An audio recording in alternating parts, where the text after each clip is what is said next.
And since we're talking about cars, I want to know about everyone's first car. Take us back in the day. Christian, I'm going to get you to start. It was actually like a gift that I was given. It was amazing. It was cherry red. It had a banana seat, handlebars with, it's a bike. To be honest, Tracy, I've never owned a car in my life, ever. Yeah. But let me tell you, that banana seat bike was my favorite. I mean, I live downtown. I can walk everywhere. I've always just taken public transit.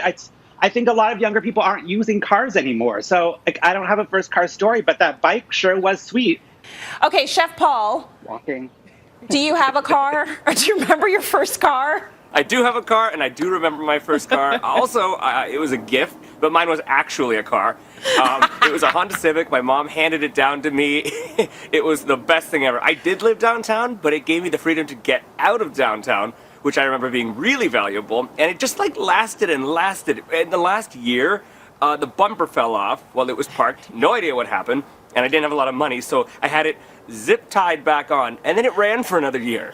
So, I mean, I had some great times in that car. I'm a big proponent of keeping the car until the car literally stops running. So yes, something falls off, you tie it back on, and you keep going.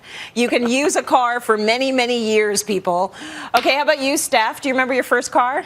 My first ever car was a Hyundai Accent. It was a Hyundai Accent. It was a great car. It was, I didn't buy it myself. Funny enough, my brother bought the car, and then my mom had put it into the mortgage, and then he decided he wanted a different car. Can you believe him? So when I graduated university, my mom was just like, just take the keys. Just take the keys.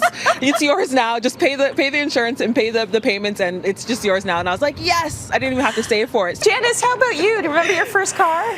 I was desperate for a Jeep, and I tore out a page out of a magazine, and I folded it up, and I had it in my pencil case. And I would be like, do you want to be in my car, and I'll draw you in. And I have that sheet of paper still. So when I started working, and finally after high school, I took a couple years off before I went to university, and I bought a Jeep. How about you, Bahar? First car? Do you remember? I didn't understand the concept of a lease until I met my husband, and I was living downtown, so of course I was always using public transportation and saving my money as much as I could, or spending it on shoes. He rolls around in a car, and I'm like, wow, you're cool because you have a mode of transportation. Fast forward to, I'm involved in the car purchases, however, it's not my world. Like, as long as there's a wheel inside and then four wheels on the outside, thumbs up. If there wasn't, I'd figure out a way to get around. I'm still waiting for my parents to buy me a car. It's not gonna happen.